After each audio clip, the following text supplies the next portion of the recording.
السلام عليكم، واش راكم؟ ان شاء الله كامل تكونوا بخير. اول حاجه نصلوا ونسلموا على رسول الله صلى الله عليه وسلم.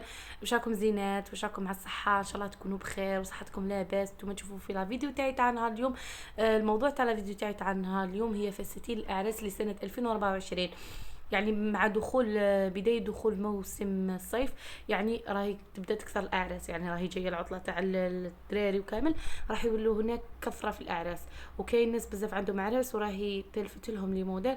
هذو من احسن لي موديل اللي شفتهم، يعني حاجه كلاس، حاجه شابه. واللي تحب تخيط تشوف الموديل، ولا نخلي لكم لاباج راكم تشوفوها دروك في التصاور، تواصلوا معاها. هذيك لاباج راه لي بريم في متناول الجميع بارابور الكاليتي وكامل. ان شاء الله يعجبوكم هذو التصاميم.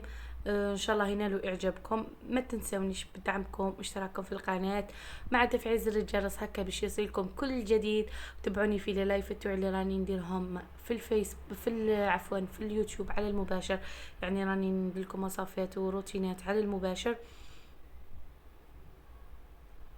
كما راكم تشوفوا معنا، شوفوا هادو لي غوب كيفاش شابه وكلاس، حاجه هميه. سورتو الابيض، اللون الملكي، الابيض والاسود، يعني الوان.